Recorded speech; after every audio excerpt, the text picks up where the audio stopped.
What's going on, y'all? Welcome back to another episode of The Jump.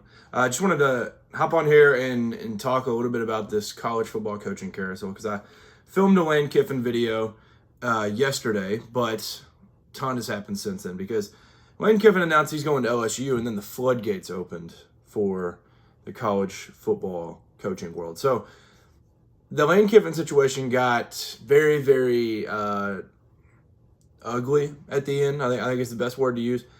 From putting his clothes out on the street on a clothes rack and basically telling him to kick rocks to a lot of people there at the tarmac flicking him off and cussing at him and making his send-off very, very uncomfortable. And then to the Marty Smith interview where Lane on the whole interview is like on the edge of his seat. It feels like this is not Lane doing this interview.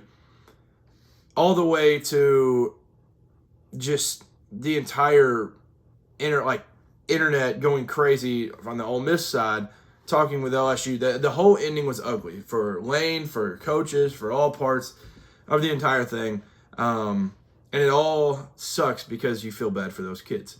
So all the players that are at Ole Miss, they now have their head coach. This was named moments after I finished recording.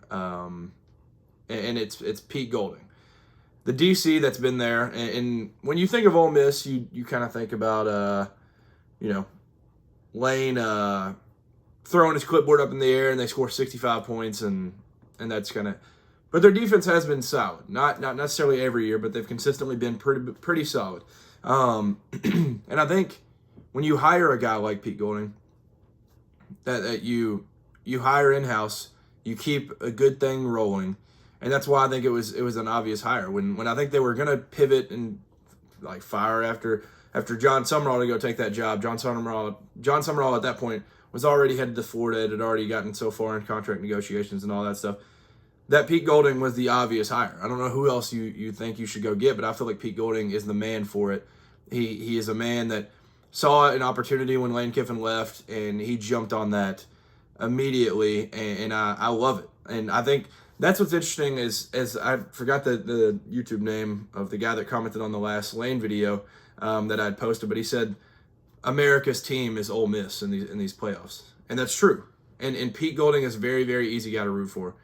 I love Pete Golding and everything that I've seen of him over the years, and I'm excited just to see what it looks like for him. And now, obviously, he has to pivot a little bit and maybe look towards what OCs he's going to go try to steal from another school or something, or if what he'll end up doing. But a lot of the offense went with Lane. A lot of the defense was being retained by Coach Golding down there at Ole Miss. So I'm definitely gonna be rooting for him big time. I love Lane because of what he is for the sport. I love that he is as adventurous, electric, like comedic. Like he is just all the words, and I love it for the sport.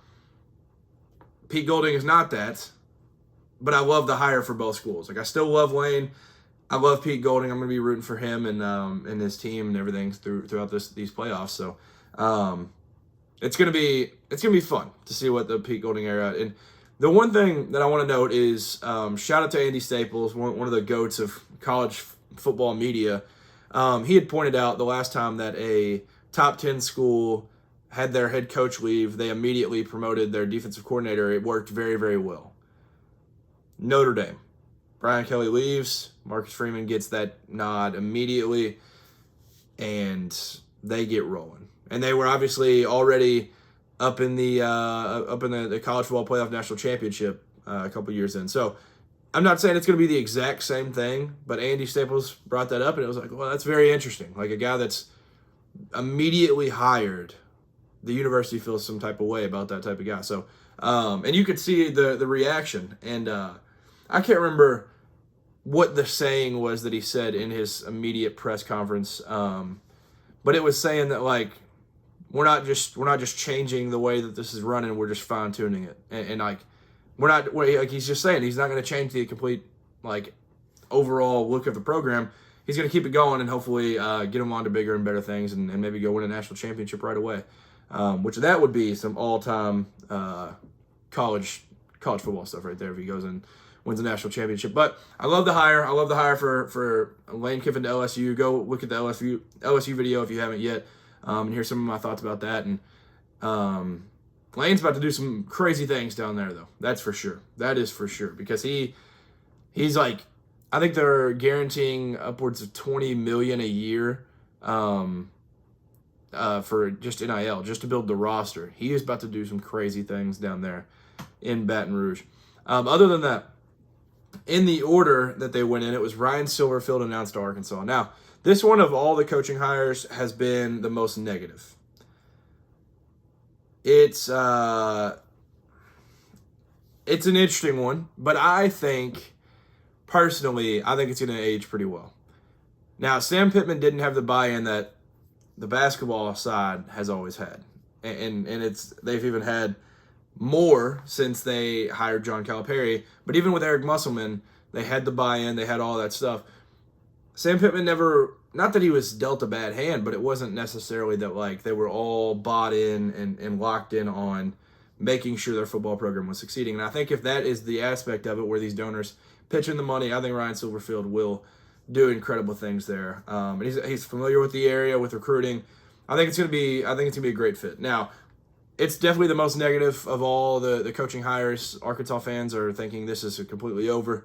Yes, he doesn't have a great record against some of the top teams, and yes, there's some certain things that you can look at, but he's also just won.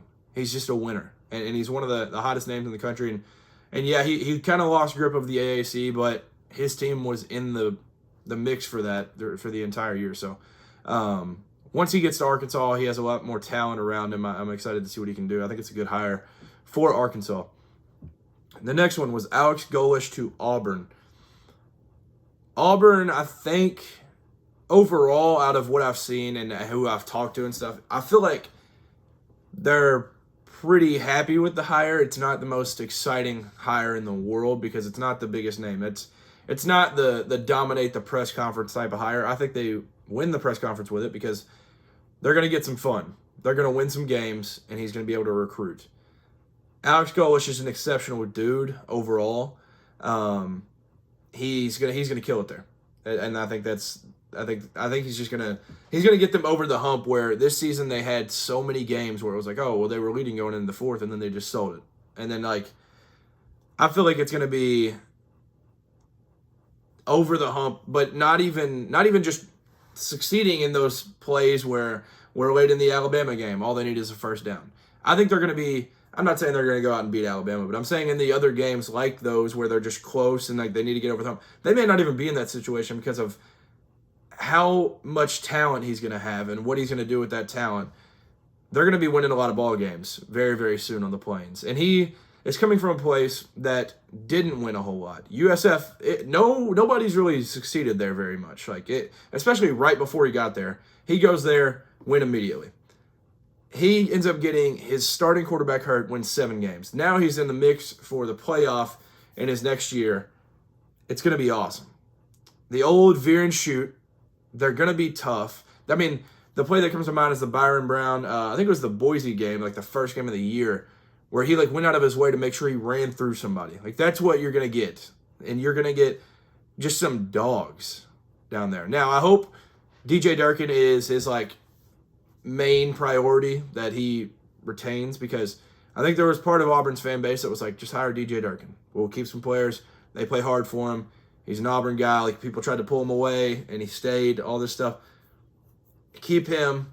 And I think with the mix of his defense doing what they've done all year, where they were exceptional for most of the year, keep him, bring in that firepower and electric offense, and you're going to win a whole lot of ball games. And that's what I'm hoping for, and I think will happen on the Plains, and it's going to be a lot of excitement. And he was also at Tennessee with their great year in Hendon Hooker and that whole team. When they had their best year, he was their OC, and that's what I think you need to look at if you're looking for like how it will look in the SEC. That's what it's going to be similar to. I'm not saying they're going to go out and win just 11 games or something right away, but they're going to win some football games. They're going to put up points, and it's going to be a lot of fun. So USF, he did it. Tennessee as the OC did it. He's going to be awesome. I'm excited to see Golesh down there. Then John Sumrall was the last domino to fall out of the big hires. Florida fans hate the hire because it looks a lot like the last. I think I think John Sumrall is going to kill it. I'll put that as a blanket statement. I think he's going to kill it there. Their fans are looking at it like it's another Louisiana Group of 5 coach. One's Sun Belt, one's AAC. It's just the same thing as the last one. And these dudes could not be more different. Like, Billy Napier, I don't know what he is behind the scenes, but at least overall to the media, there was always a lack of, like, fire. There was always something missing with him, in my opinion. Like, he seems like the greatest dude in the world, but it always felt like there was a lack of something, and, like, he was missing that Florida edge that you're supposed to have to be able to go win a lot of ball games. John Sumrall's got that. I am a Kentucky fan, and I have seen what John Sumrall was as a linebacker coach at UK, and I've followed him around when he won games at Troy, he won games at Tulane. Dude has the firepower that Florida needs. And the first thing he says was, I think it's the perfect thing that Florida fans need to hear. An electric firepower, great offense, all that stuff is not optional at Florida. It's mandatory. So he's going to go out and get him the best of the best that he can do to bring in as an offensive coordinator to make sure they put up points, because he is a defensive guy, but he still knows how important it is to have points put on the board offensively. I'm excited to see it. He's gone through with Mekhi Hughes and Darian Mensah, leaving him when they were both like key players his first year at Tulane. They leave, what's he do? He goes back to the AAC championship and might make the college football playoff. He just wins. He wins with what he has. It's unbelievable. He is going to crush it there. And as a Kentucky fan, I hate it. I absolutely hate it. So I love it for John Sumrall. I do hope he wins every game except for when he plays Kentucky. I just wish we had the chance to hire him. And I'll talk about the Kentucky job here in a minute. But he will kill it there. So Florida fans, like, take a step back. He's gonna be amazing. He's going to be. I think he's gonna be in Florida for a long time. He's gonna be in Gainesville, and he's going to recruit very, very well. He already recruited well at Tulane, and he's already had a couple guys flip. He's gonna do just fine. I'm excited to see that hire. And lastly, I just mentioned it. I'll mention before. This is a hire that went under the radar that I think definitely needs talked about at least a little bit. Jonathan Smith is fired from Michigan State. Now, I don't know if it was like Brian Hartline or who like the Michigan State fans really, really wanted initially, but there weren't a ton of names out there necessarily. So they go in on Pat Fitzgerald. Now, Pat Fitzgerald, obviously there's like, I guess, some baggage, but I think he's going to be exceptional there. The baggage was that things had happened off the field, and he had gotten fired for it and sued because he was not guilty. After all these years of sitting out and having to miss a little bit, and he's been around the game for a little bit with different things, but he's back, and I think he's going to be phenomenal for that school and for that program. I think he's going to kill it at Michigan State because it's a higher level Northwestern, in my opinion. Like, Northwestern has access to the city, I get that, but Michigan State and the desire for the program is going to be a lot bigger than it was at Northwestern. So I think he's going to do a great job there as well. I think that one's the hire that went under the radar that maybe should have been looked at for bigger jobs overall. But everybody looked past him. Michigan State pulled the trigger, and I think it's awesome. And then another one that just happened as I jumped on here was Bob Chesney to UCLA. So I think that opens up even more that Kalani Sitake might end up the BYU head coach, which is kind of weird because,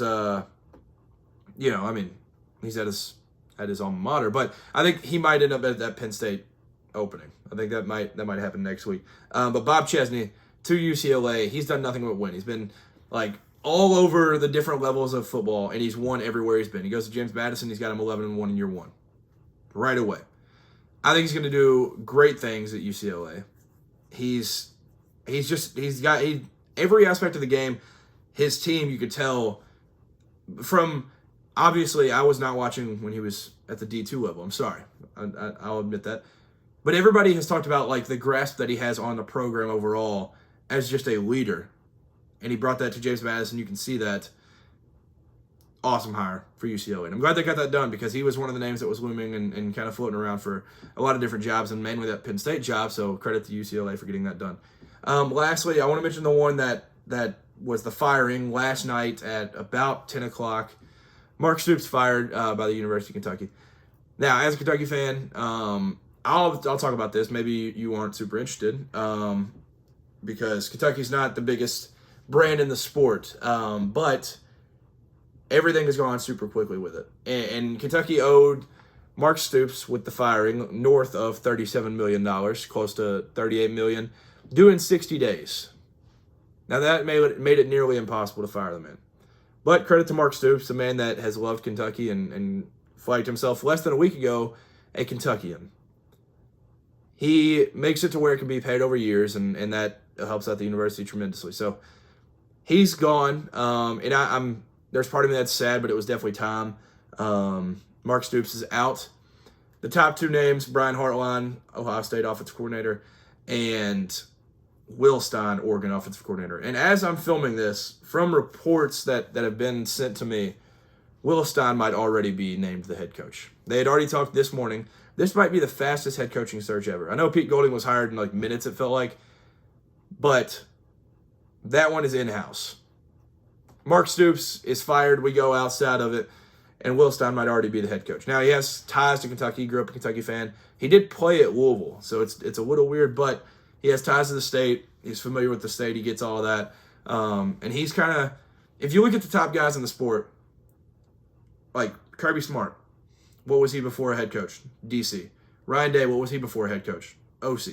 A lot of the top guys, Dan Lanning, defense coordinator, these top teams, like these guys were coordinators before they end up being head coaches and they succeed at the high level of being a head coach.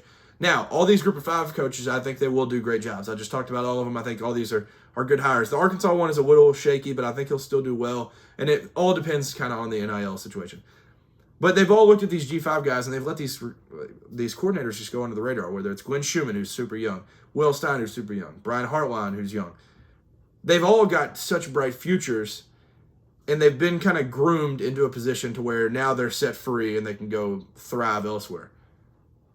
I think Kentucky's getting the top of the top coordinator. Like, there's not really been coordinators hired around the country, and I think Will Stein is going to be exceptional. Now, I don't know if that's a 3 to 4 year thing or if it's a concrete, this is where he's here, and it's a destination job. I don't know if it's that or if it's a stepping stone, but it doesn't really matter. With what Vanderbilt has done, with what Virginia has done this year, going to the ACC championship, with what Indiana has done, I don't know if we're finding our Kurt Signetti. I don't know if that's going to happen. But nonetheless, if this guy is legit, we'll start to see it like in year 2. And that's the same thing with a lot of these guys. Like, they will go to these jobs, and you will know immediately. A lot of the head coaches look around the country that you notice like right away, year 2, year 3, they start to thrive and show why they were hired. Now, at Kentucky, there's a little bit more of a leash. With these other jobs, maybe not so much. But Will Stein, it seems like, will be the head coach at Kentucky. I'm not reporting that yet, but it might end up happening. And I think that's the top of the top coordinators that are on the market right now. So I'm excited for it. That's kind of the recap of the coaching carousel right now. More will happen. Obviously, Penn State is still open. I'm trying to make sure what other jobs. A lot of them got filled yesterday. I mean, Sunday, November 30th, was one of the most chaotic coaching days of all time. And I kept putting out graphics on social media and stuff for it, but it was a lot, man. It was a lot, but it's fun. How can you not love this sport? You got to love it. So I like all the hires. I'm excited to see how they end up doing. And the Lane Kiffin domino led to many, many other dominoes. So excited for it. This sport is awesome. Let me know your thoughts on any of these hires. And if you're a college football fan, make sure you subscribe, because this is where we'll discuss highs and lows for all these coaches over the years, and we'll get to see what their future looks like. That'll do it. Peace.